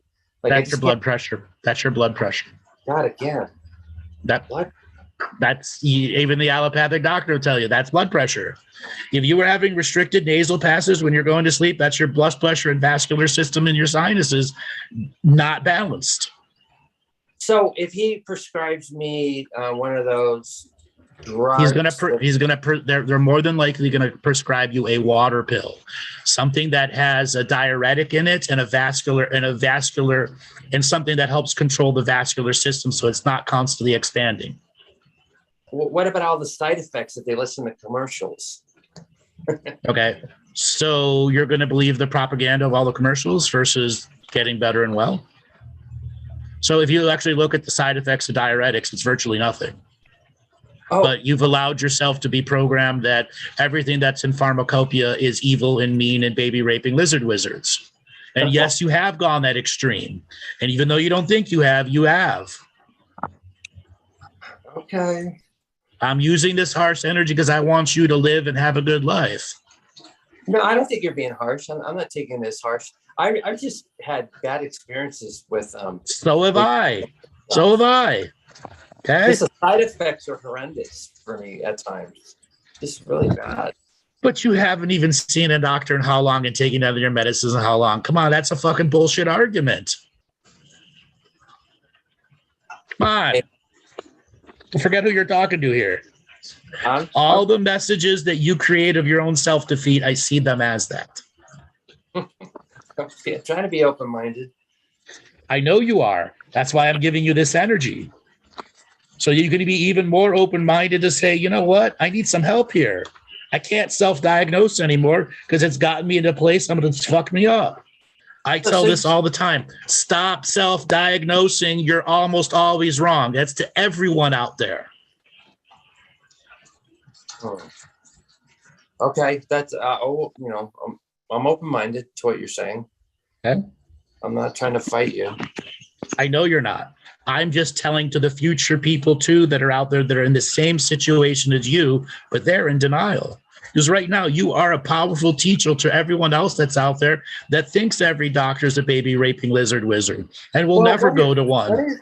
What is a baby rapist baby lizard? So that's a statement I came up with in 2013 to describe conspiracy world, that people have gone into the extremes of conspiracy and see the darkness everywhere. Okay. And it's a combination that lizards and wizards and baby raping, because that's the core of the worst of the experiences in conspiracy. Okay. Well, I'm not, I don't think I'm that. No, you're not. You're not. But you're on the verge of seeing every doctor as one. Yeah, but okay. So just playing devil's advocate, not every doctor is going to prescribe me the exact same thing. So it's going to depend on which doctor I go to, right? What they're going to recommend. You need to go to a doctor that specializes in blood pressure and diabetes. So you go to your general practitioner, and then they're going to give you a recommendation to go to somebody that specializes within high blood pressure. Again, there are simple tests that they can do from the GP that can tell you if it's already there. Yeah. Right. I mean, yeah. I mean, I'm not trying to be difficult. Yes, you are, because you're playing devil's advocate, and it's the way you justify where you're at. Right. Well, so you said the doctor will probably recommend a water pill. What is that? A diuretic. What is a diuretic? You're absorbing too much water and diluting your blood, which is causing your blood pressure to race and your vascular system to expand because there's too much fluid and not enough platelets and blood cells. Well, thus, less oxygen gets into all the blood cells, thus creating the shortness of breath, so on and so forth. But here's the thing. I'm paleo and keto. I almost have no white sugar. How could I be having diabetic issues? Hardly genetics. Really? Yes. It's just triggered. It's just triggered. You reach a certain age, that gene turns on. Okay. Well, I have to take what you're saying. I have to fight on for size. I'm not going to. Yes, you got to put the stretchy pants of a doctor on. Okay, one last thing. Okay, one last question. My girlfriend, who's, we're sort of semi together. We have 9-year-old twin girls. She started drinking really heavily, like I'd say 6 months ago. And when she's drunk, like she's like a nasty, mean asshole. And I was wondering, like, what's that all about? Haunted. What's that? She's haunted by ghosts. Mean ghosts? Yep. And the alcohol is what's letting them in. And if you've got an ounce of balls, you're going to tell her in her face that if she doesn't go to AA, that you're going to take custody of the kids. Yeah, she's driving around with open containers with the girls on. Yeah, I laid down the law to her. No. If she's driving around with open containers and the kids, call the cops, get her arrested. Do you got the balls to protect those kids? I do. Then the next time you know she's driving around and drunk, you call 911. My ex-girlfriend with my 2 kids is drunk and driving. This is her license plate. Right. This is a matter of how big your ball sack is right now. I mean, does she really require that heavy? Yes. When it gets that bad, when she gets that mean, yes. How much worse does it need to be for you to do something about it? Yeah, but she suffers so much. I mean, this is just going to ratchet. That's why she's taking the alcohol to make the suffering going away, but it's making it worse, and she's unable to see that. Oh, yeah, she's completely in denial. Yes. Thus, why you got to call the cops. The next time she's out, she'll never know it was you. No, I know. Okay. I know. I've considered this. What's it going to take for you to do now? The death of those kids? I'm taking steps in those directions. I told her, me and the girls were going on a cruise. You're not invited because we don't want Jekyll and Hyde ruining our vacation. And she's actually she seems like she's better. You don't really know much about alcoholics, do you? Nope. You need to go to an Al-Anon meeting then. That's for people who are not alcoholics, but need to learn about them. Enabling. Yeah, I actually went to one. You need to know the truth of what alcoholics are like, and then you're going to hear all these stories from ill alcoholics and go, that's my woman, that's my ex. Oh my God, this is classic textbook alcoholism. Right. Yeah. This is tough. I just don't. I mean, she could go to jail for a while too. That will be the best thing for her then. She's not a strong person. She'll just, I don't know. Stop pitying and enabling. It's the first thing you're going to learn at Al-Anon meetings. Stop pitying and enabling. You'll only let them go on and get off more and more and more without the consequences of what they've done. Okay, you're going to accuse me of enabling again, but I've observed her. I get in the car with her and we're driving and I smell alcohol and I open the center divider and I see an open container of rum and I just get out of the car and take an Uber home. Because also the sign is she's starting to get really nasty. So you're covering up for her. If there is rum in her center console, what is it going to take for you to realize how long before she kills somebody, herself, or those children, or worse? I'm just telling you what goes on. She drives fine. She doesn't weave or anything. So I'm rationalizing to myself. You're rationalizing the irrational. You're rationalizing the irrational. Every drunk thinks they can drive perfect.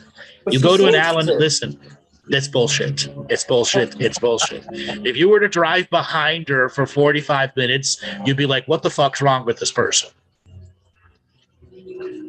Okay, and you're seeing that intuitively. Oh. I know alcoholics. Okay. And intuitively, she's haunted as fuck. That's why she's got rum in her center console. That's why she's doing the hard alcohol. Fuck. What? How would you describe these ghosts? Like, what planet are they from, or who are they? It isn't about that, and there's nothing you can do about it. She's bringing them in the more she drinks. And they're feeding off of her and making her angry and taking all the goodness out of her. Because she's hurt and in pain and covering everything up with the alcohol. And do they encourage her to drink? They give her the idea? Yep. Fuck. I'm fucked. She's fucked. My whole family's fucked. Sorry. Oh boy, you gave me some hard medicine. It's going to be hard to do. Can I give you a solid piece of advice? Sure. The most solid piece of advice you'll ever get. Go to an Al-Anon meeting. Not next week, in the next 2 days. I guarantee you there is an Al-Anon meeting within 10 miles of you anywhere in the country.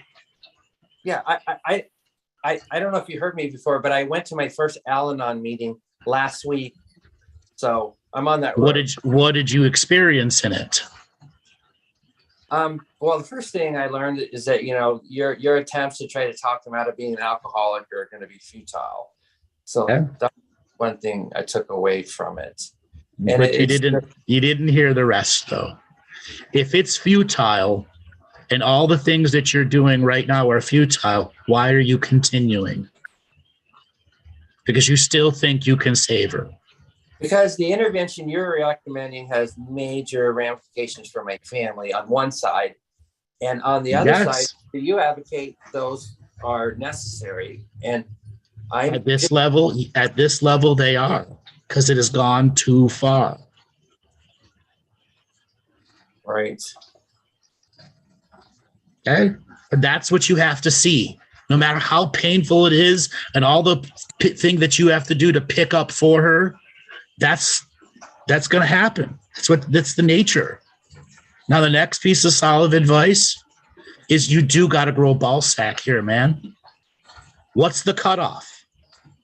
Okay.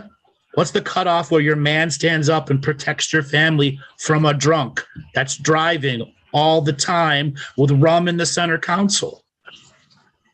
Right. Well, I'm monitoring and assessing. This is all new, so I'm not incapable of laying down the law. I have sent her some texts and told her, stop driving with the girls. You know, The Al-Anon meeting said anything you say means nothing to them. So your texts mean nothing to her. Absolutely nothing. If anything, they make it worse. So I just have to take action, is what you're saying. Absolute. Difficult action. One that has a giant set of brass balls. She's so good at manipulating me, though. She'll gaslight the fuck out of me. Like I'm from the devil for doing what I'm doing. She's so good. That's a drunk.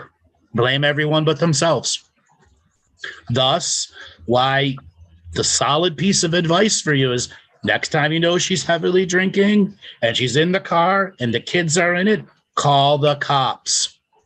Right. Even if you got to do it twice a week till she racks up 2 DUIs and is forced to go where? To LAA, forced to detox. Right. And don't worry about what she thinks of me. You're right. Don't worry about what she thinks. Shit. So I'm like, I guess one of these people who thinks they can fix it. And I can't. You can't. And you already learned that at Al-Anon. And I did hear you the first time, but I also knew you weren't able to absorb the greater message. They're broken. You can't fix them. They have to hit rock bottom so they begin to fix themselves. Yeah. You know, if you get 2 DUIs, then you lose your license for a whole year. That's right. And all the court fees, AA, probation, possibly jail time if she's a cock to the cops. Oh yeah, she could be. Okay. Child endangerment if the kids are in the car. Yeah. All right. Well, this is tough love medicine you're giving me that I need to hear. It's because I love you so much. I want you to succeed, and I want this crazy bitch to not damage your life anymore because you're such a bright soul, right on the edge of going, I can do all this, but this crazy bitch is drinking with my kids. Oh, hell. That's the clean truth, brother. There you go. I got it. No dogma behind it, clean truth. Okay, so last thing is, what do I need to know now? General. Balls. Elephant-size fucking balls. Okay. Okay. Raw testosterone. Balls. Okay. That's what you need. You have all these other little techniques around you that will make the aftermath easier. Got it. Okay? It's just balls right now. Okay. To stand up to the drunk bully. That's it. Yep. Giant fucking balls.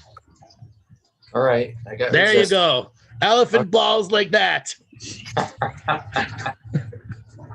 Okay. I can draw on it at times. It's not an impossibility. I know it isn't. Like I said, you got some bright light in you. It's just being chaotic with all the crazy drunk bitch. Word. Okay. Okay. Life will be so much easier when crazy drunk bitch doesn't run your life anymore. Yeah, it will. That's my fantasies. Someone got rid of her. I mean, I tried breaking up with her and she never acknowledges it. I go, we're living together, but we're not a couple, right? And then she just like denies it. Yeah, we are. That's again what a drunk does.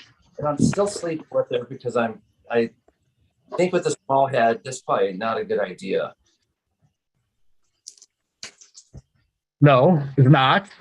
You shouldn't be putting your pee-pee into the negative demon hole.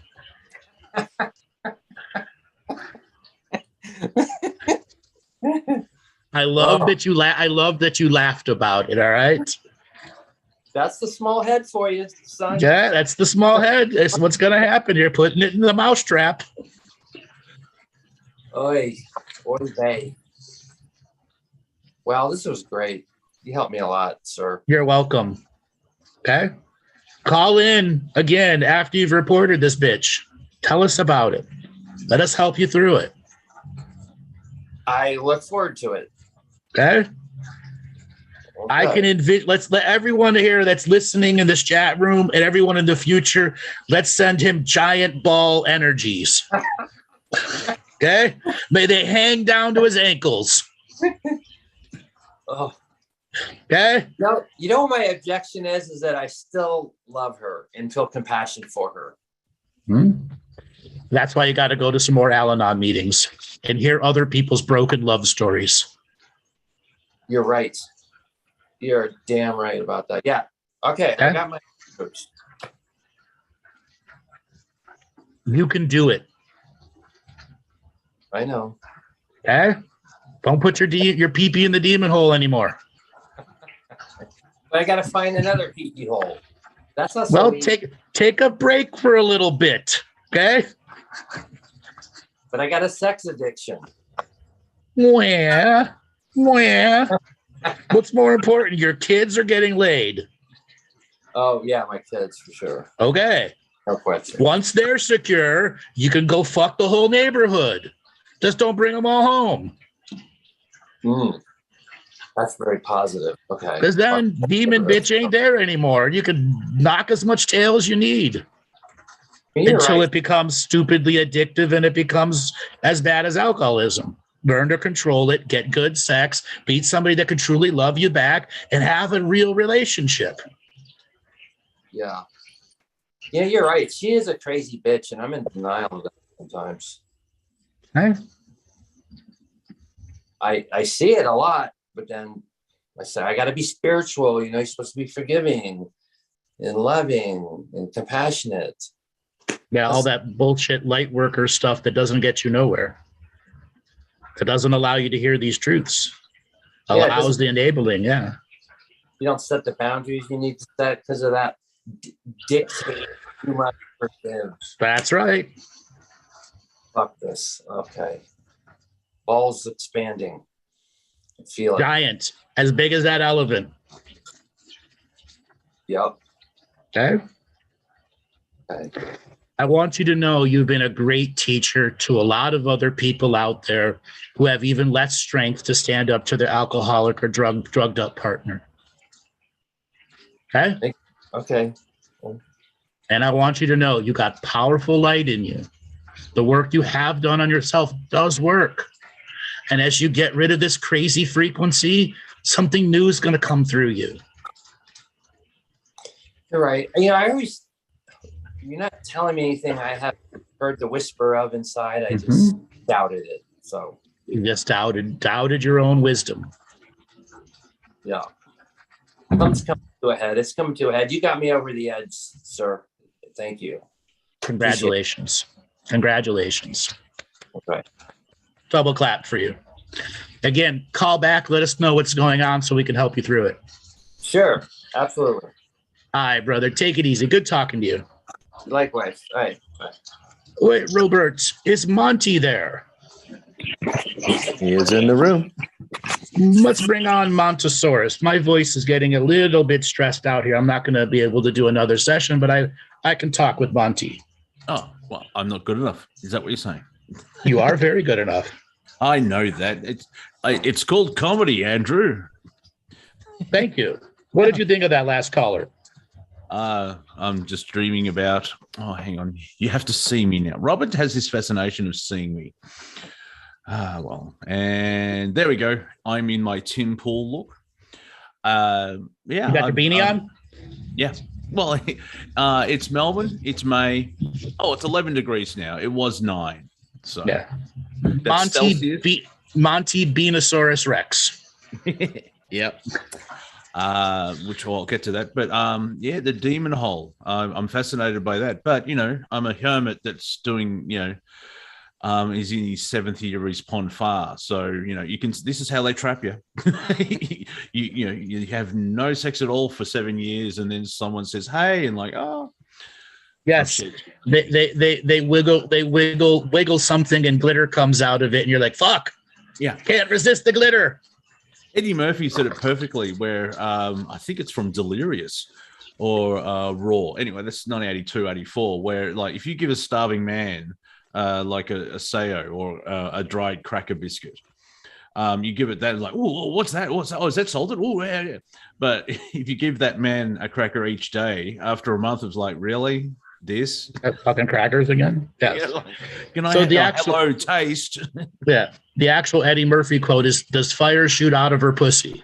Does lightning shoot out of her ass and pussy at the same time?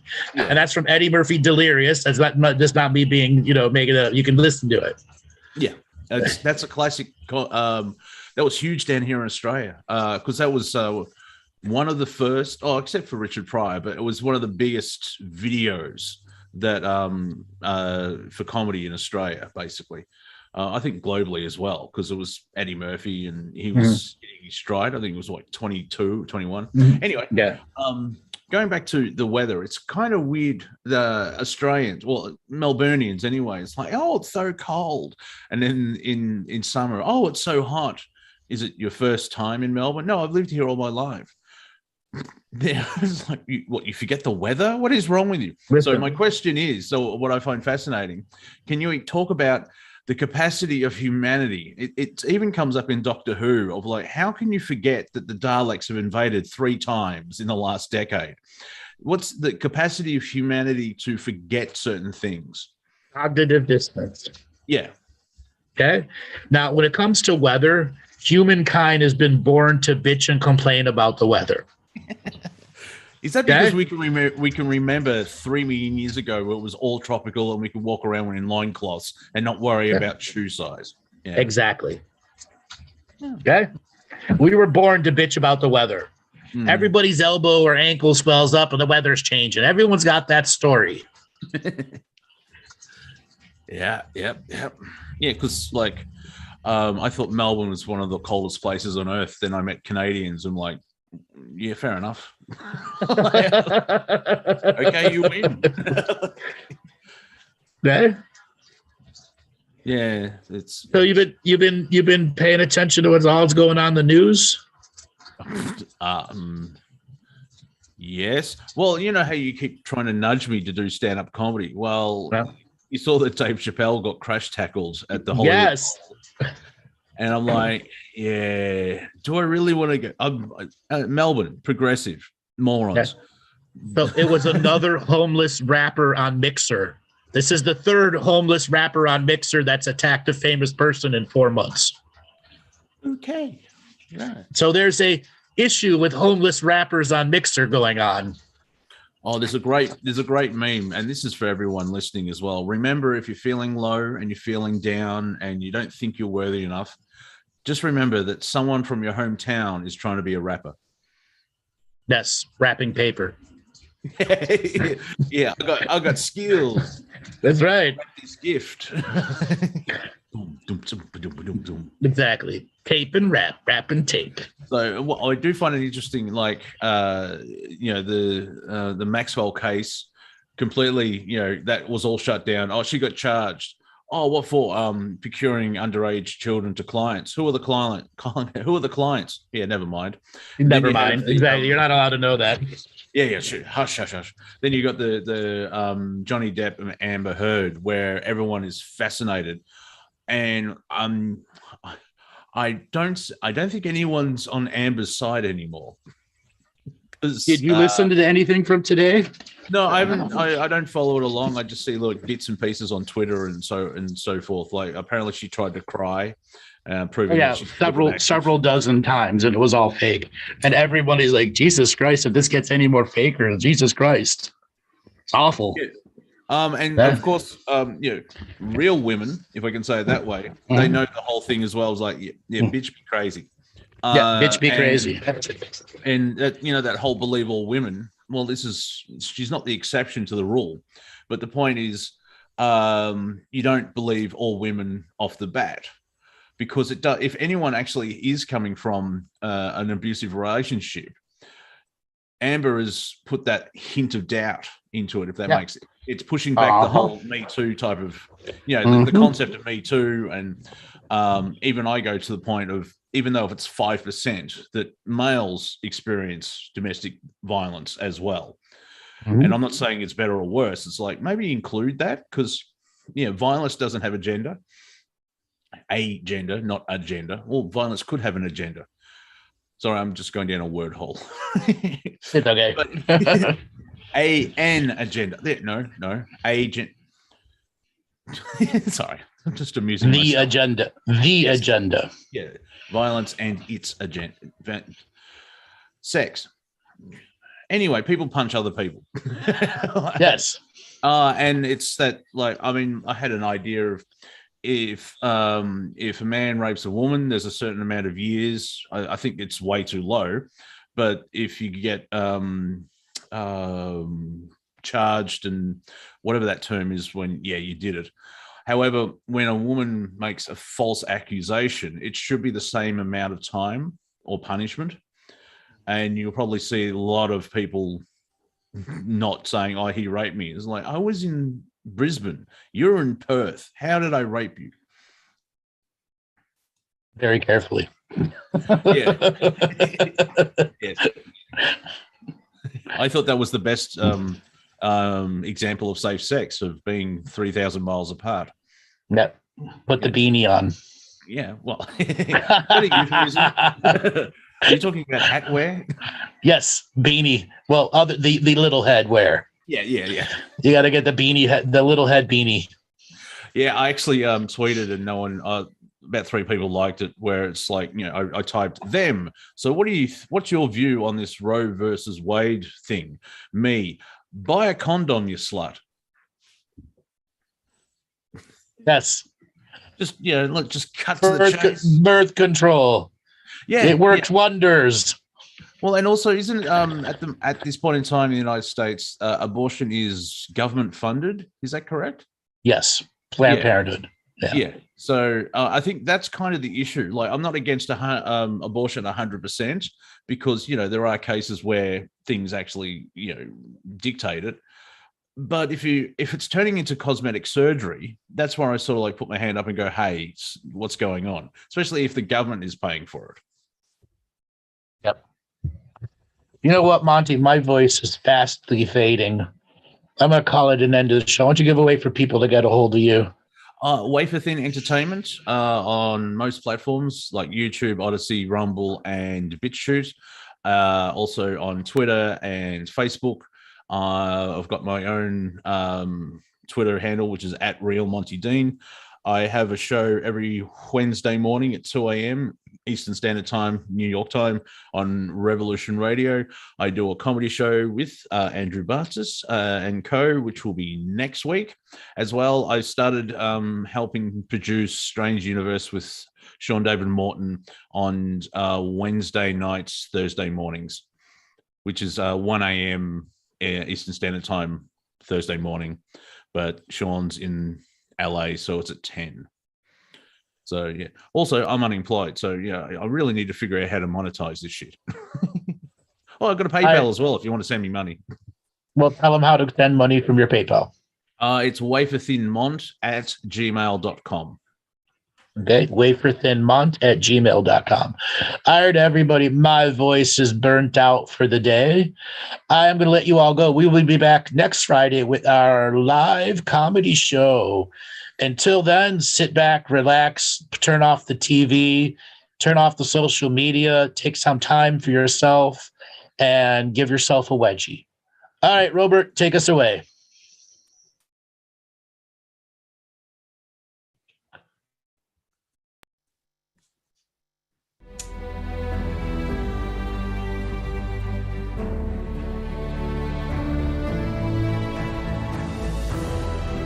Each different bubble of reality is true. A galactic historian is a person that looks at all the lines of dramatic karma. Nudge, nudge, it's the Holy Grail. Improvise. Mysterious. It's counter psychic intelligence. Why is DNA farming of this star cluster so important? Because we do manifest our reality. We do create our reality.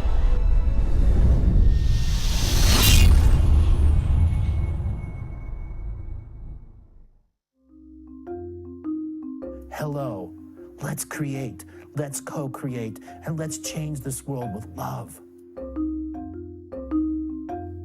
No matter if you're from Alpha Centauri or Earth, we all began with the same birthing process.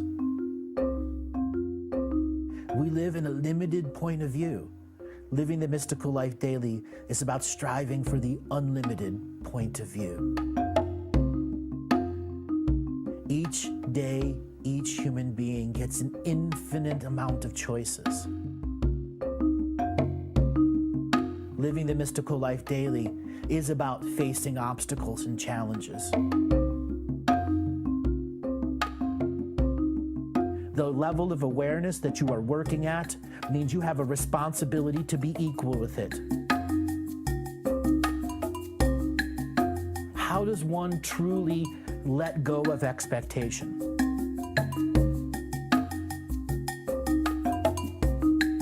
You can make the moment that you wake up to the moment you go to sleep sacred.